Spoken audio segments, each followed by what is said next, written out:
परिवर्तनी एकादशी पर हम हमारे दुर्भाग्य को परिवर्तित कर सकते हैं। जी हाँ, तो आइए जानते हैं इस एकादशी की अद्भुत महिमा। 14 सितंबर को शुक्ल पक्ष की पद्मा एकादशी है। वैसे एकादशी शुरू होगी एक दिन पहले यानी 13 तारीख को रात्रि 10:30 से। तो 13 तारीख को सुबह में तो चावल खा सकते हैं, लेकिन दोपहर के बाद चावल आप नहीं खाना, इस बात का ध्यान रखिएगा। इसको पद्मा एकादशी भी कहते हैं। इसी एकादशी को परिवर्तनी एकादशी भी कहते हैं। इसी एकादशी को डोल ग्यारस भी कहते हैं। इसी एकादशी को जल झूलनी एकादशी भी कहते हैं और इसी को जयंती एकादशी भी कहते हैं। बड़ी अद्भुत है ये तिथि। पद्म पुराण में वर्णन है और पौराणिक कथा के अनुसार जब युधिष्ठिर भगवान श्री कृष्ण से पूछते हैं कि भादो के शुक्ल पक्ष की एकादशी का महिमा बताइए, भगवान युधिष्ठिर से कहते हैं कि यह एकादशी पुण्य, स्वर्ग और पापों का नाश करके मोक्ष देने वाली है। भगवान श्री कृष्ण कहते हैं कि इस एकादशी पर जो वामन रूप की पूजा करता है, वामन रूप समझ गए होंगे आप लोग, भगवान के अवतार हैं, 5वें अवतार। तो जो वामन रूप की पूजा करता है उससे तीनों लोक पूज्य होते हैं, यानी उस व्यक्ति ने तीनों लोकों की पूजा कर ली। अतः मोक्ष की इच्छा करने वाले मनुष्य इस व्रत को अवश्य करें। जिसने भाद्रपद शुक्ल एकादशी को व्रत और पूजन किया उसने ब्रह्मा विष्णु सहित तीनों लोकों की पूजा कर ली, ऐसा भगवान श्री कृष्ण बता रहे हैं। जो कमल नयन भगवान का कमल से पूजन करते हैं, इस दिन वे अवश्य भगवान का सामीप्य पाते हैं। भगवान श्री कृष्ण जब युधिष्ठिर से कहते हैं कि मैं चतुर्मास में सोता हूँ नारायण रूप में और जिस दिन करवट लेता हूँ उस दिन को परिवर्तनी एकादशी कहते हैं। इतना सुनने पर युधिष्ठिर कहते हैं कि प्रभु आप किस प्रकार से सोते हैं और करवट क्यों लेते हैं, ये सब बताइए। भगवान कहते हैं कि त्रेता युग में बलि नामक एक दैत्य था। वह मेरा परम भक्त था। विविध प्रकार के वेद सूक्तों से मेरा पूजन किया करता था और नित्य ही ब्राह्मणों का पूजन तथा यज्ञ के आयोजन करता था। लेकिन इंद्र से द्वेष के कारण उसने इंद्रलोक तथा सभी देवताओं को जीत लिया। इस कारण सभी देवता एकत्र होकर सोच विचार कर भगवान के पास गए। बृहस्पति सहित इंद्र आदि देवता प्रभु के निकट जाकर और नतमस्तक होकर वेद मंत्रों द्वारा भगवान का पूजन और स्तुति करने लगे। लेकिन भगवान तो सो रहे थे। लोगों की स्तुति सुनकर भगवान ने करवट ली। भगवान तो निद्रा में थे, इसलिए भगवान ने करवट लिया। तो इसीलिए ये परिवर्तन हुआ। ये दिन था इसी एकादशी का, तो इसीलिए इस एकादशी को परिवर्तनी एकादशी भी कहते हैं। अब कथा में आगे सुनिए। भगवान कहते हैं मैंने उन्हें आश्वासन दिया कि जाओ मैं सब ठीक कर दूंगा। मैंने वामन रूप धारण करके 5वां अवतार लिया और फिर अत्यंत तेजस्वी रूप से राजा बलि को जीत लिया। इतनी वार्ता सुनकर राजा युधिष्ठिर बोले कि हे जनार्दन, आपने वामन रूप धारण करके उस महाबली दैत्य को किस प्रकार जीता? श्री कृष्ण कहते हैं मैंने वामन रूपधारी बलि से 3 पग भूमि की याचना करते हुए कहा कि ये मुझको 3 लोक के समान है और हे राजन, ये तुमको अवश्य ही देनी चाहिए। राजा बलि ने इसे तुच्छ याचना समझकर 3 पग भूमि का संकल्प करके मुझको दे दिया और मैंने अपने त्रिविक्रम रूप को बढ़ाकर यहाँ तक कि भूलोक में पद, भुवरलोक में जंघा, स्वर्गलोक में कमर, महलोक में पेट, जनलोक में हृदय, यमलोक में कंठ की स्थापना कर सत्यलोक में मुख, उसके ऊपर मस्तक स्थापित किया।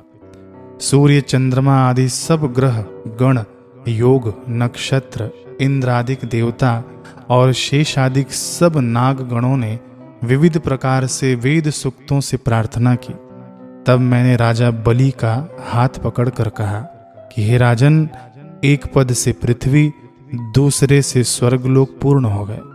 अब तीसरा पग कहाँ रखूं? तब बलि ने अपना सिर झुका लिया और मैंने अपना पैर उसके मस्तक पर रख दिया, जिससे मेरा वह भक्त पाताल को चला गया। फिर उसकी विनती और नम्रता को देखकर मैंने कहा कि हे बलि, मैं सदैव तुम्हारे निकट ही रहूंगा। विरोचन पुत्र बलि से कहने पर भाद्रपद शुक्ल एकादशी के दिन बलि के आश्रम पर मेरी मूर्ति स्थापित हुई। इसी प्रकार दूसरी क्षीर सागर में शेषनाग के षष्ठ पर हुई। हे राजन, इस एकादशी को भगवान शयन करते हुए करवट लेते हैं, इसलिए तीनों लोकों के स्वामी भगवान विष्णु का उस दिन पूजन करना चाहिए। इस दिन तांबा, चांदी, चावल और दही का दान करना उचित है।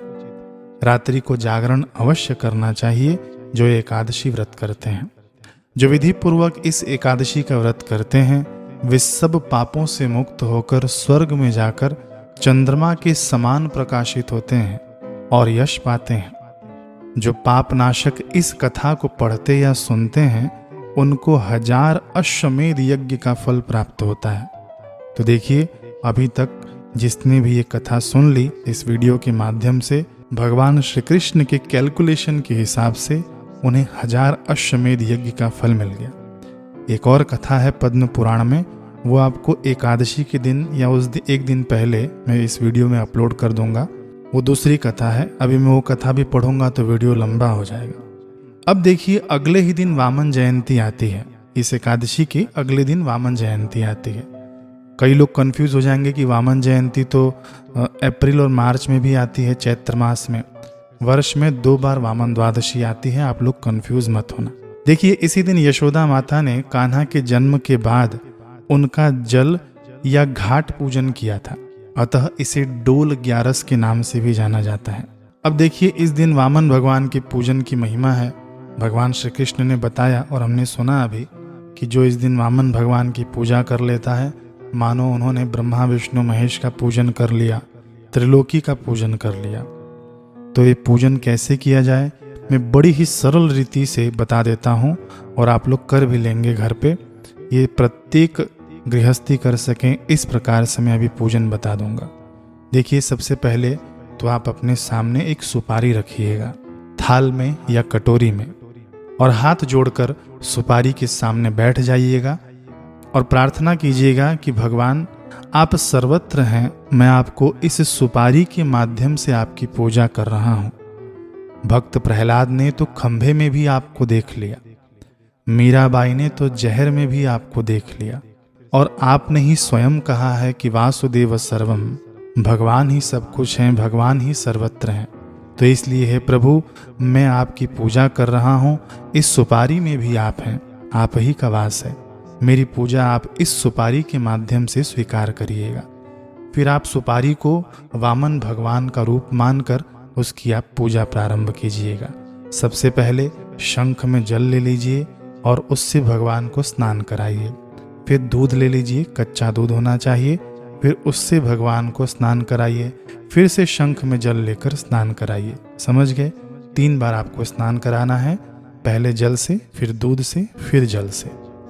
फिर उसके बाद आपको भगवान को वस्त्र अर्पित करना है। मौली होता है ना, मौली कलावा, वो भगवान को अर्पित कर दें। फिर भगवान को तिलक करें, पुष्प चढ़ाएं। पुष्प चढ़ाने के बाद भगवान को भोग अर्पित करें। जो भी हमारे पास फल है वो हम भगवान को अर्पित कर दें, जो भी हमारे पास है। और उसके बाद भगवान की हम आरती करें, खूब प्रेम पूर्वक आरती करें। ये हो गई हमारी पूजा और ये बिल्कुल स्वीकार्य है। एकादशी को विष्णु सहस्त्र नाम का पाठ कर लेना चाहिए या सुन लेना चाहिए। देखिए, ये मंत्र हैं, विष्णु सहस्त्र नाम के श्लोक नहीं हैं, ये मंत्र हैं। मैंने इसका वीडियो बना रखा है, मैं डिस्क्रिप्शन में लिंक दे दूंगा। ये एकादशी के दिन आपको बिना भूले हुए ये मंत्र अपने घर में गूंजने देना है। आपके घर के 4 दीवारों में इस मंत्र का टंकार होने दीजिए, गूंजने दीजिए। वीडियो आप चला लेना, एकादशी के दिन खुद भी पाठ कर सको तो कर लेना या तो सुन लेना। और हर व्रत में मैं बताता ही हूँ खास बात कि बिल्कुल भी आप टूथपेस्ट या मंजन नहीं करना। इसके अंदर केमिकल होता है, नमक होता है जो व्रत को खंडित करता है। तो 2 दिन इससे बचना, एकादशी वाले दिन और अगले दिन। पारण से भी पहले हम लोग ब्रश करना चाहें तो कर सकते हैं, लेकिन ये टूथपेस्ट आदि जो बाजारों हैं उनसे नहीं करना। कोरा ब्रश रख लेना, उससे कर लेना।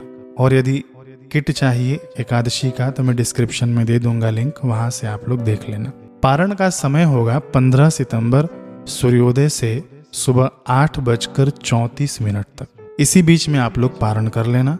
खुद भी आप लोग एकादशी करना और औरों को भी एकादशी करने के लिए प्रेरित करने का महायज्ञ करना। इसे शेयर करते हुए जाना और हाँ, दोबारा मिलना है तो सब्सक्राइब कर लेना। हरे कृष्ण।